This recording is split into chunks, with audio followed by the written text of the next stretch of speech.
Ladies and gentlemen, on behalf of the Provo City Municipal Council, it's a pleasure to welcome you to this evening's council meeting. We are met at 5:30 on Tuesday, November 11th, 2014, in the council chambers. The meeting is being broadcast live on Provo City Channel 17 and channel17.provo.org, where it is also available for on-demand viewing. The council requests that citizens help maintain the decorum of the meeting by turning off electronic devices, being respectful to council members and others, and refraining from outbursts during the proceedings of the meeting.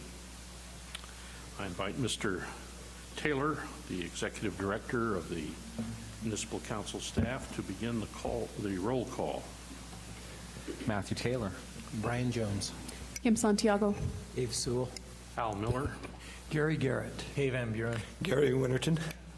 We note that Stephen Hales is excused.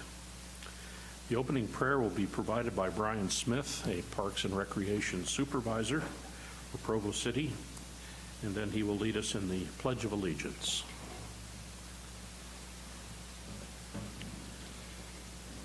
Our beloved Father in heaven, we gathered this night to discuss the needs of our community in this Provo Municipal Council.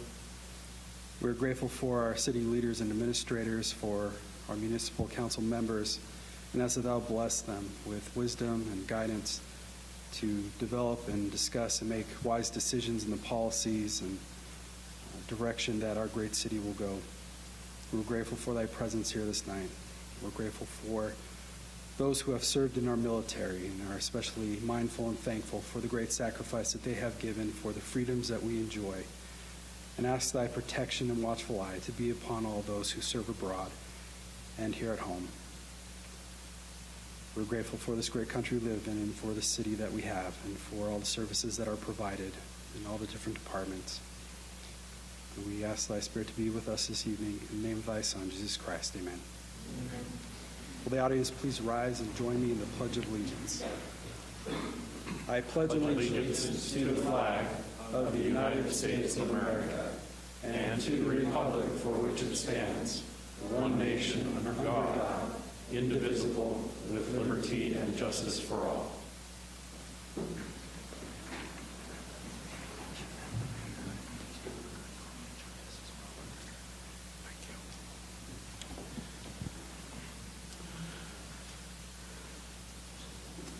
Mr. Garrett reminds me to make note of the fact that Mayor Curtis and Mr. Wayne Parker, the Chief Administrative Officer of Provo City, are out of town. Ordinarily, they would join us here. Thank you, Mr. Smith. I invite a motion to approve the minutes of the October 21st, 2014 council meeting. So moved. Mr. Winterton, thank you. And a second. Mr. Garrett, thank you for that second. All in favor? The vote is unanimous in the affirmative, with Mr. Hales excused. We now turn to Randy Harris, a street maintenance foreman, for a special presentation.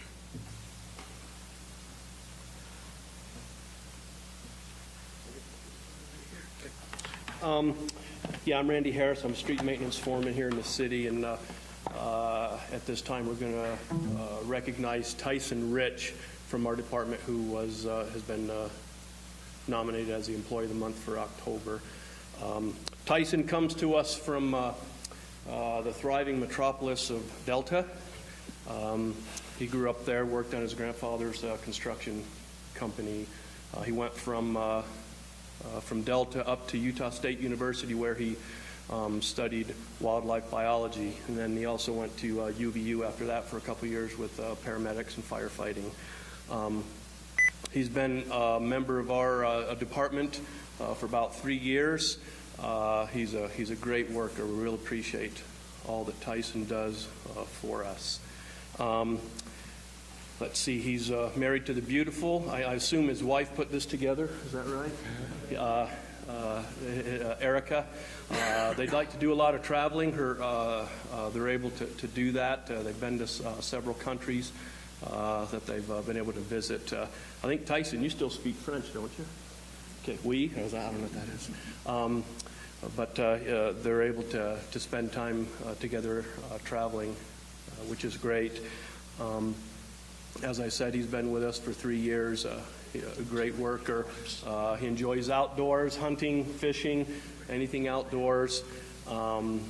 He's also, growing up, participated in bull riding, has a few scars and memories and broken bones from that activity. But again, we're grateful to have him as a member of our department, and he's a great asset to the city. And whether it's calling him out at 2 in the morning to plow snow or staying late till the hours of the night to pave a road, Tyson's always been willing to help and get the job done for the public of Provo. So at this time, we'd like to present Tyson with his Employee of the Month.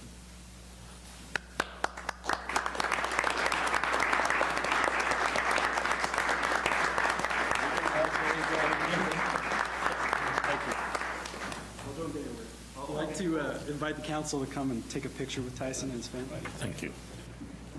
And Erica as well.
Fresh from his return, Mayor Curtis, welcome. Nice to be here. Thank you. We have particular delight in our meeting this evening to welcome Professor Douglas Thayer, Professor Emeritus of English at Brigham Young University, who has come to read from his memoir entitled Hooligans to further acquaint us with what it was to be a boy in Provo past.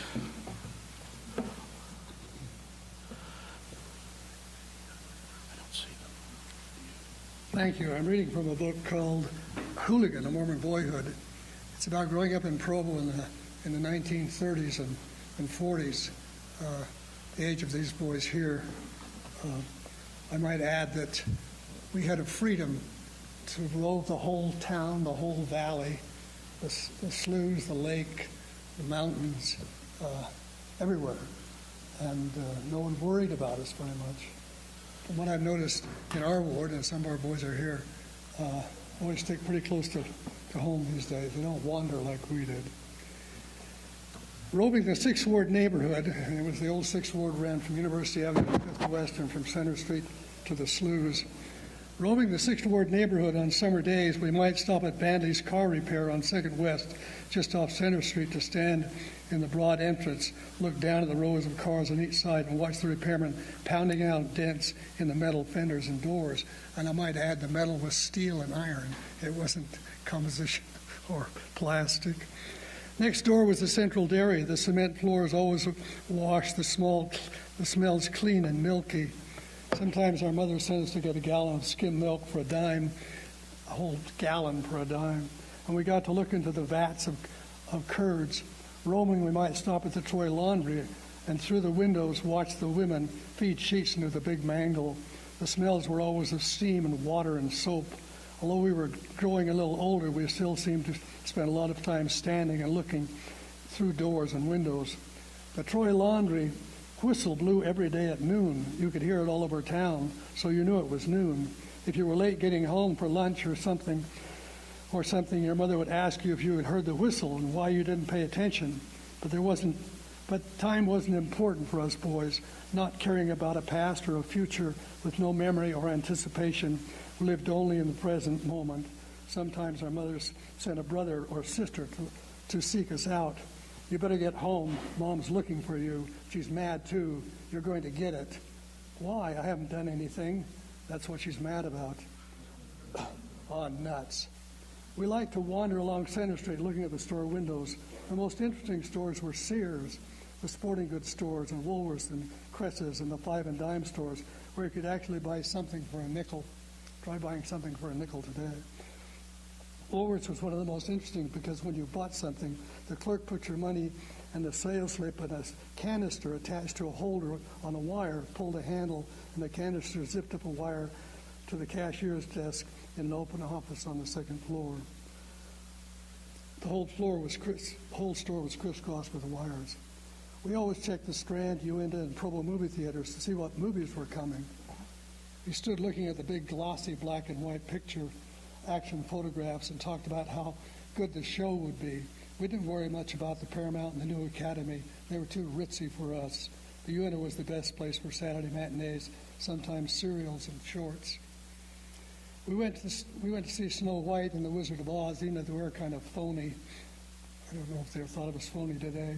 I wondered if Snow White, when the prince kissed her awake, threw up the poisoned apple first before she went riding off with him into the sunset. It seemed reasonable, but it would have been kind of a mess. I like Snow White's mother, who was, I recall, a witch. But Snow White had swallowed a poisoned apple.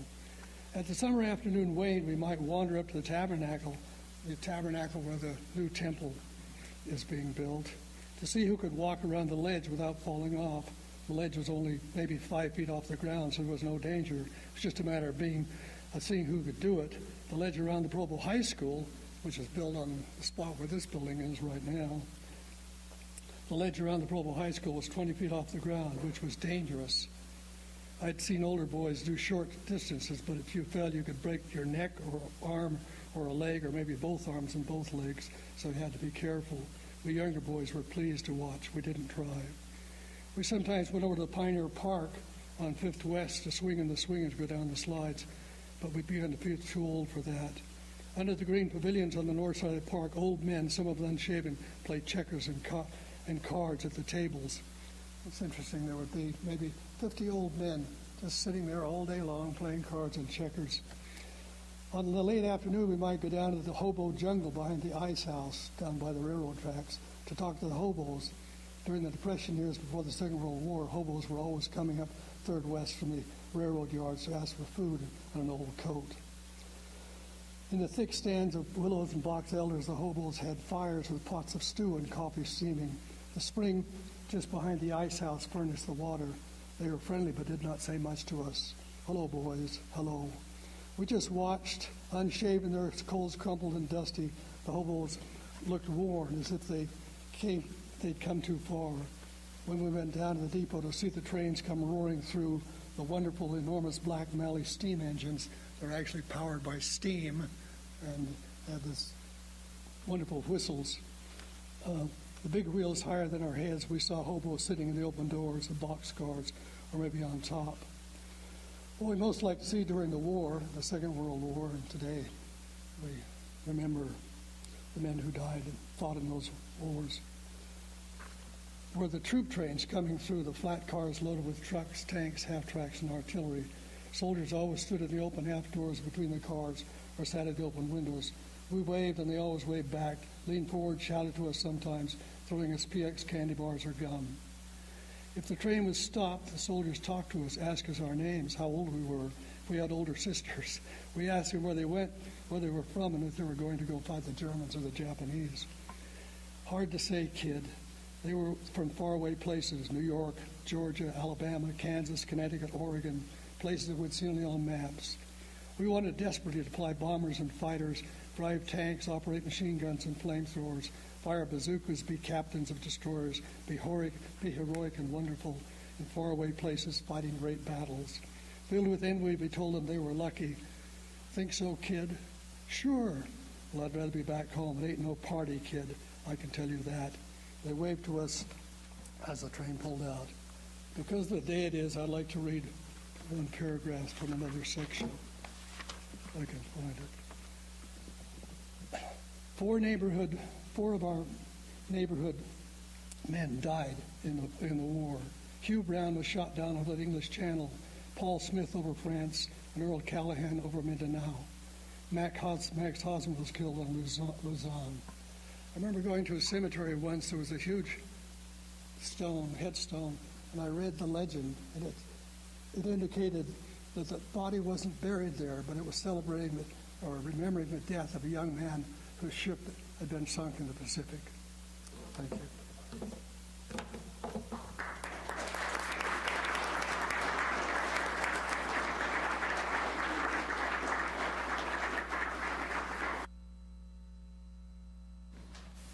Thank you, Professor Thayer.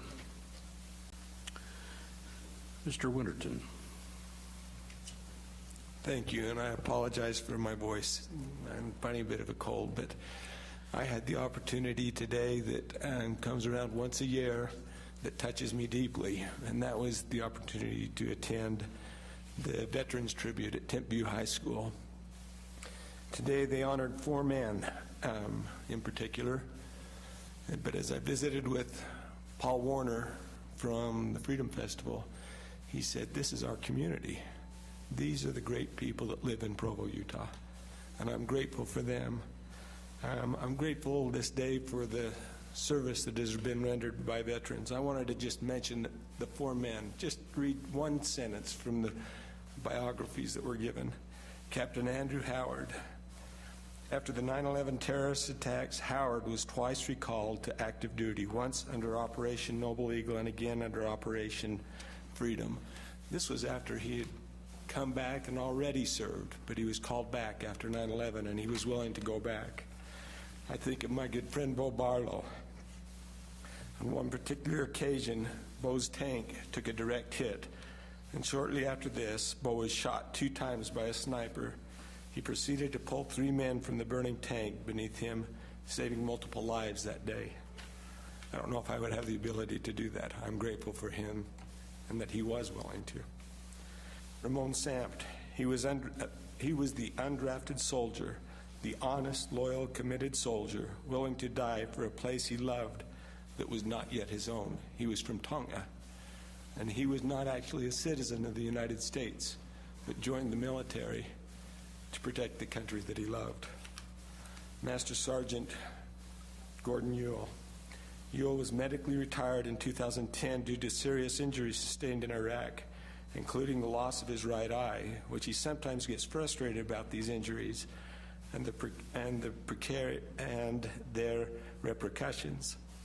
We would not wish them on anyone and acknowledge that each one of those bombs could have affected someone else's life.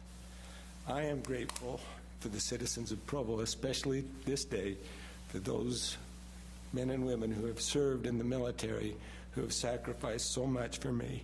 I encourage all of you, if you have the opportunity next year, it is such a touching, a moving, a wonderful experience to be at the Tempe High School and see the veterans in uniform come into the auditorium and participate and be honored. It's a great privilege to be able to do that, and I'm grateful for them, their service, and the opportunity I had to be there today.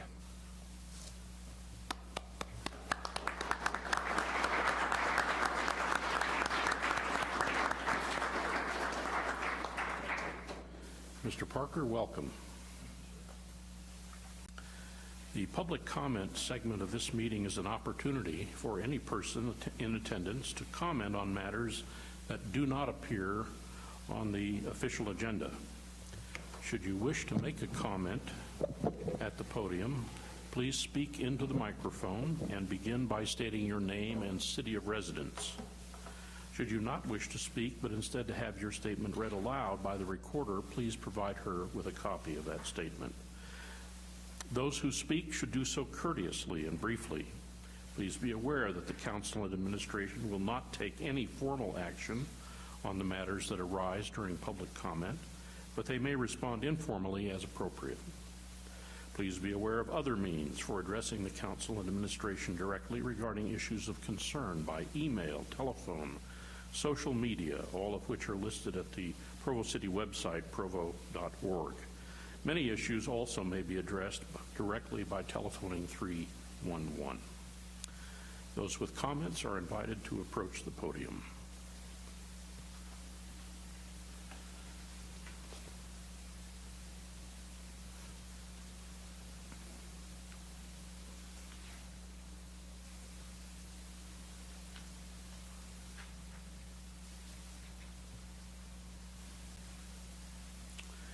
We now move to a consideration of a resolution authorizing the Provo City Police Department to apply to public interest use certain lost or mislaid property no longer needed for evidence.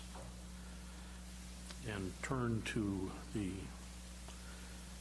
our council attorney, Brian Jones. Thank you, Mr. Chair, members of the council. This resolution is very similar to ones that you've seen in the past, most recently with the bicycles, where state law, well, let me back up and say this. Our police officers have two functions that involves making them the custodian of other people's property. And what occurs is when someone, either an officer recovers lost property or when someone turns it over to the city, it goes to the police department. And when they confiscate property as evidence in criminal proceedings, they also are the custodians of that property. Under state law, when that property, when they have met certain requirements to try to find the owner or return the property and are unable to, they can auction the property and have the funds for the property go into the general fund. They can do that automatically, but there's also a provision in state law that says if there's property that's in their possession that would be of particular use to them, they can apply to the city council for authorization to apply that property to a public interest use and to actually use the property rather than sell it.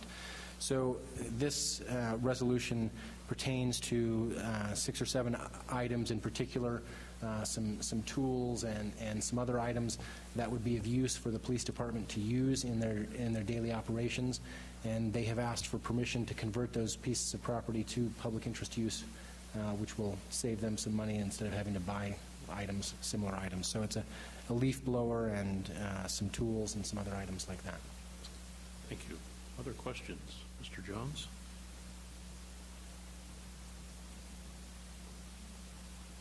I invite a motion approving the resolution. Mr. Motion to approve the resolution. Thank you. Mr. Van Buren, a second. Ms. Santiago, thank you. All in favor? The motion passes unanimously with Mr. Hales excused. I now invite a motion to adjourn, to recess, I beg your pardon, as the Municipal Council and reconvene as the Redevelopment Agency of Provo. So moved. Thank you. Mr. Garrett, a second. Thank you, Ms. Santiago. All in favor? The motion passes unanimously with Mr. Hales excused. In the absence of Stephen Hales, the RDA chair, he's asked me to conduct this portion of the meeting. So we have before us a resolution authorizing preparation of a draft North State Street Community Development Project Area Plan for redevelopment and new development, with a presentation on this matter to be given by David Walter.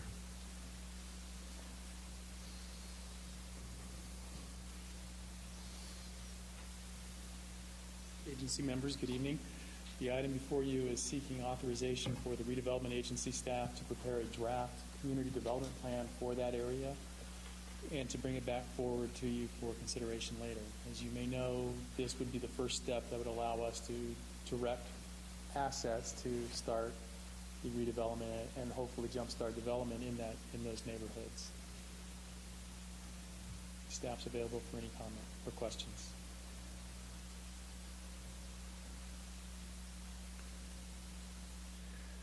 Are there any questions?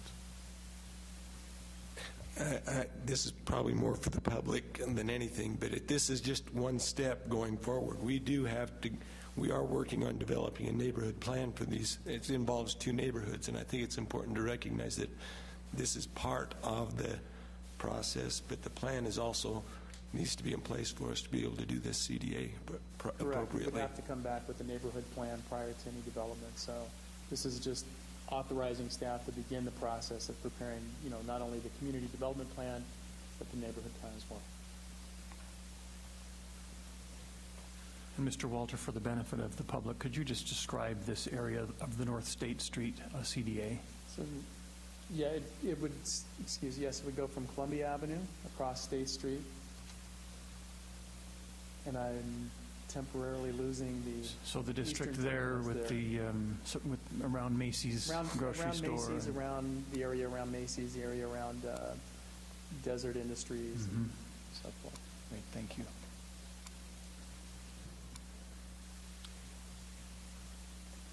Mr. Mayor? I was just going to make note that that Dave's been in our fair city 3 or 4 weeks now, so that was a pretty good explanation given that. Thank you.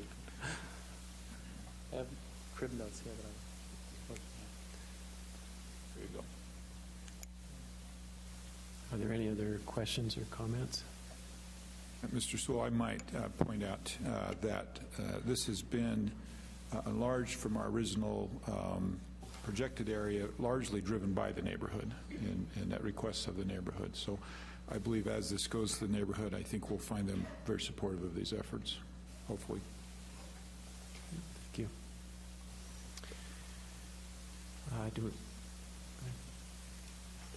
So what is the estimated time frame on when you draft this and then when you actually get to the point where you may start the first project? What is your estimated time frame? I would suspect that it's going to take probably 4 to 6 months for us to put together a plan that'll come back before you. We'll have to have several meetings with the neighborhood as well.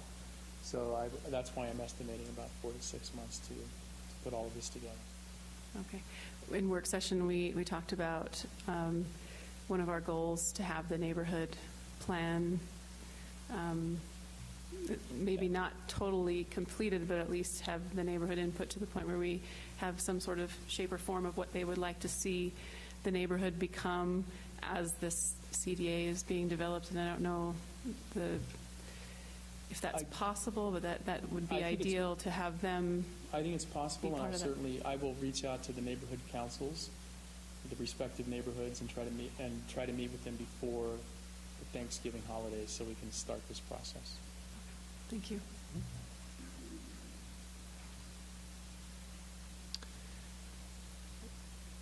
Mr. Miller? Mr. Chair, I move for approval of the resolution authorizing preparation of a draft North State Street Community Development Project Area Plan for redevelopment and new development. We have a second? Second that. Mr. Winterton, all in favor? So the motion passes unanimously with Stephen Hales excused. I call for a motion to adjourn the Redevelopment Agency of Provo meeting and reconvene as the Municipal Council of Provo meeting. So moved. And the second? Ms. Santiago? Okay. All in favor? Any opposed? Thank you. We now turn to Dustin Wright of the Planning Department regarding a public, in connection with a public hearing on an ordinance vacating the property interest of Provo City Corporation in West 880 North Street from 440 West to 300 West and North 380 West Street from 800 North to 880 North and North 440 West Street from 880 North to approximately 860 North as well as the vacation of the nearby public utility easements. Thank you, Mr. Chair. So if we go to the first slide, this area that we're looking at here is the shaded area is the street area to be vacated, and as well as the public utility easements that will be vacated. In the center there is 380 West. Up on the top part there is 880 North. And over on the west side is a section of 440 West that would be vacated. As IHC Health Services has been acquiring properties in this area, the hospital is located just to the north of this site. They've been purchasing properties in this area for some time and have come before the city to bring those properties together, which Planning Commission has given approval based on the approval of this street vacation to be included into one parcel of land.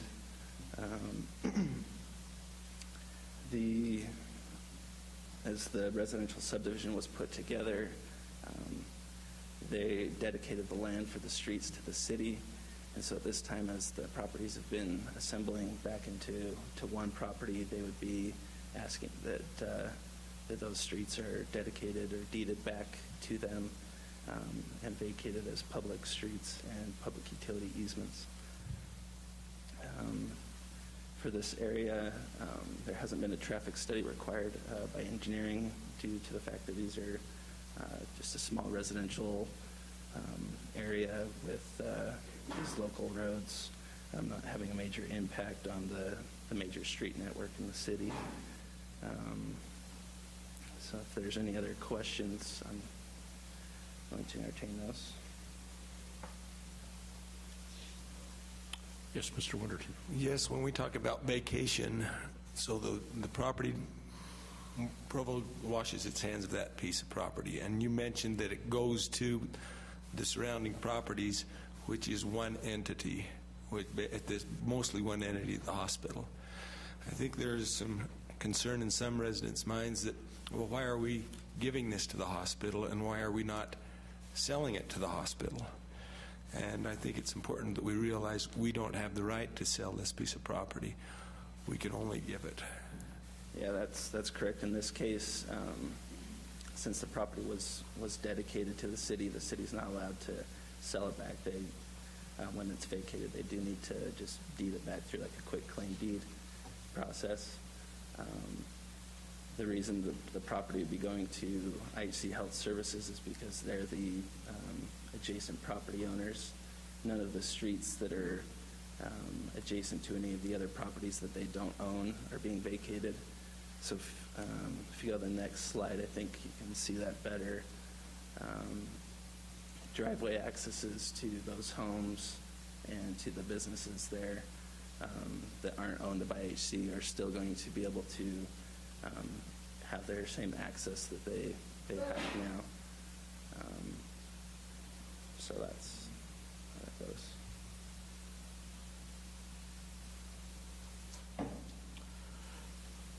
Are there other questions of Mr. Wright at this point?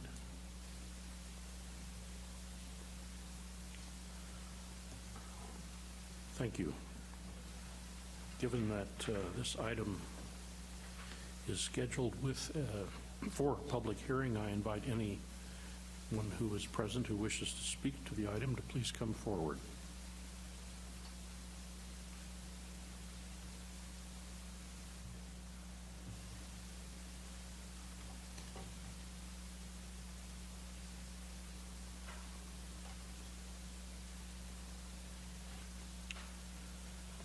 Is there any further discussion?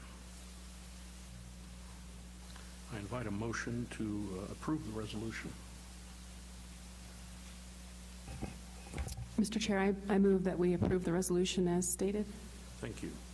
Ms. Santiago, a second. Mr. Garrett, thank you. All in favor? Thank you. Beg your pardon. Oh, it is an ordinance. I beg your pardon. I'd like to restate that then. Yes.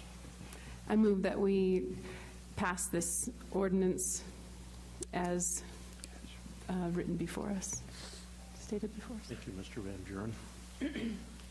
All in favor? Thank you. That motion passes unanimously with Mr. Hales excused. Mr. Wright, back to you. A public hearing on an ordinance amending the zone map classification from the R1.6A, one family residential zone, and the PO, professional office zone, to the HCF, healthcare facility zone. Mr. Chair, so I apologize for interrupting. I believe you've skipped number 7 and moved to number 8. Oh, my goodness. Thank you. We'll do the general plan before we do the zoning. Thank you, sir. You're absolutely right. But still, Mr. Wright, you're on. This is in connection with a public hearing on a resolution, or is that an ordinance?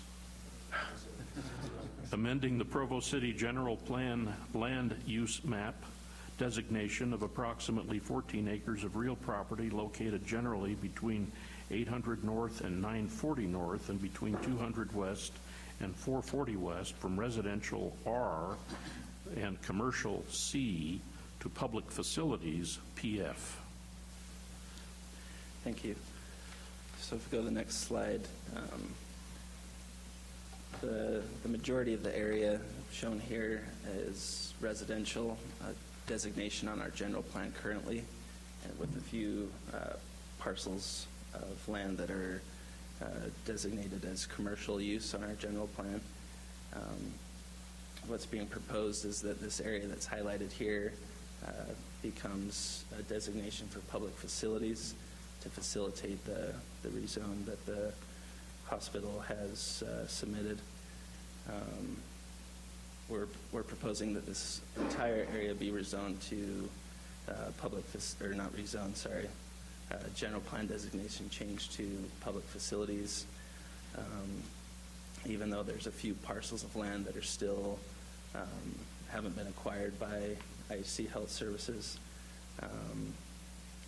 Those parcels of land will still be able to continue with their existing use as residents, or as I think most of them are, I guess, are residences, so they'll be able to continue with their use. This designation change won't alter their allowed use.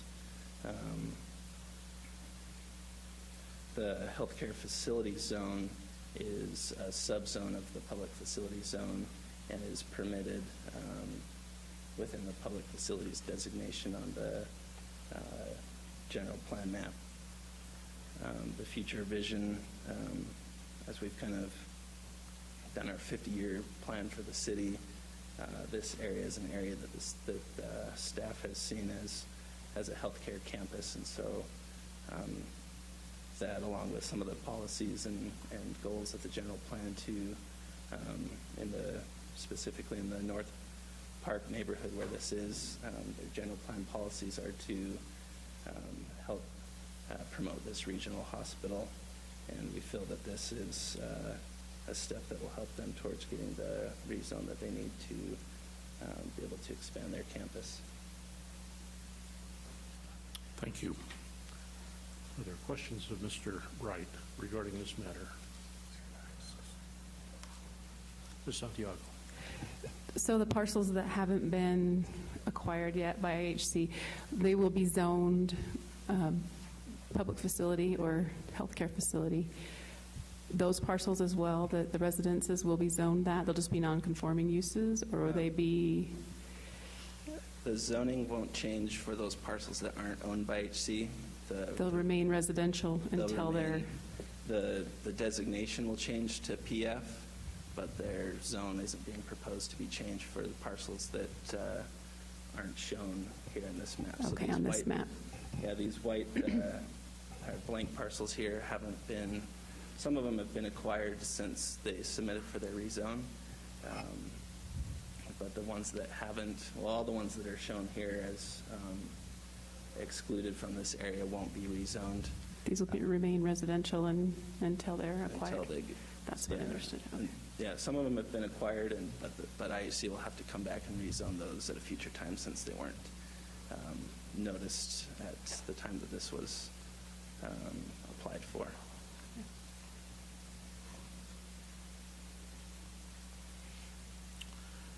Thank you. And as much as a public hearing has been scheduled, I invite the neighborhood chair or others who wish to speak to the matter to come forward and do so.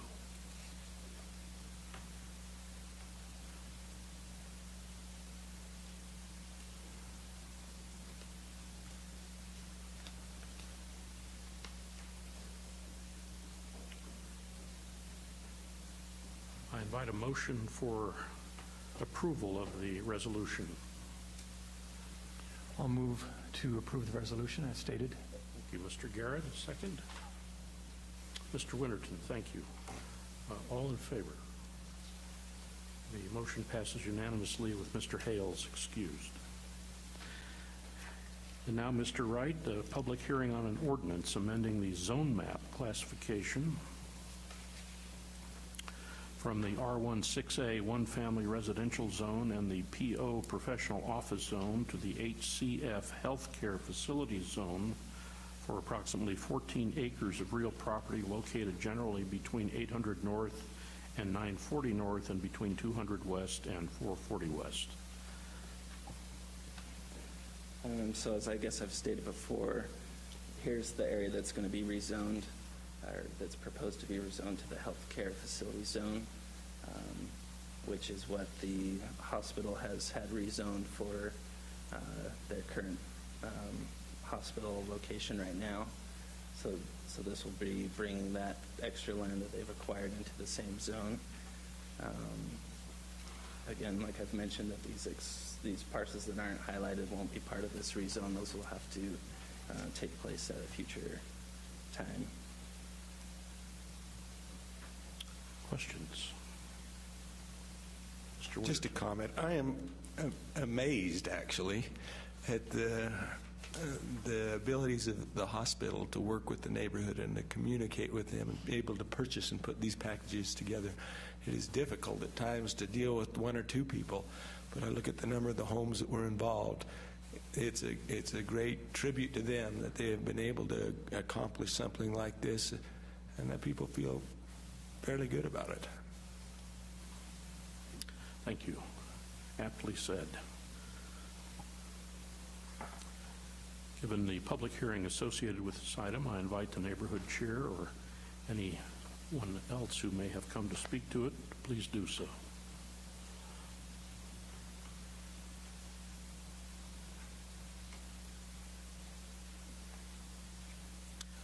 I invite a motion to approve the ordinance.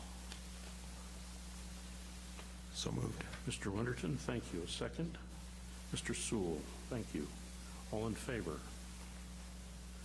Thank you. The motion passes unanimously with Mr. Hales excused.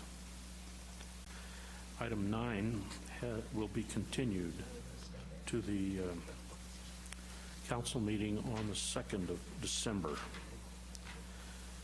We invite Mr. Jones to address an ordinance amending section 2.31.010 of the Provo City Code to bring the language regarding the Provo City Redevelopment Agency current with changes to the state code.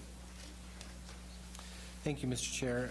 Members of the council, as you're aware, council staff has been engaged in a project where they've been going through the code and looking for places where our references to state code are out of date because of subsequent changes.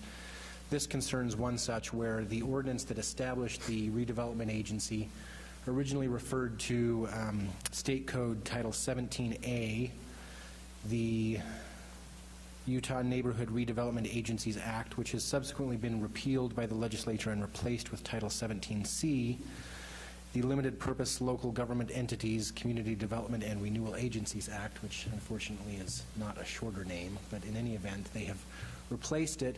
And this amendment does nothing more than to make some changes to our city ordinance so that someone who is trying to find the enabling statute could do so by finding the reference to Title 17C instead of Title 17A.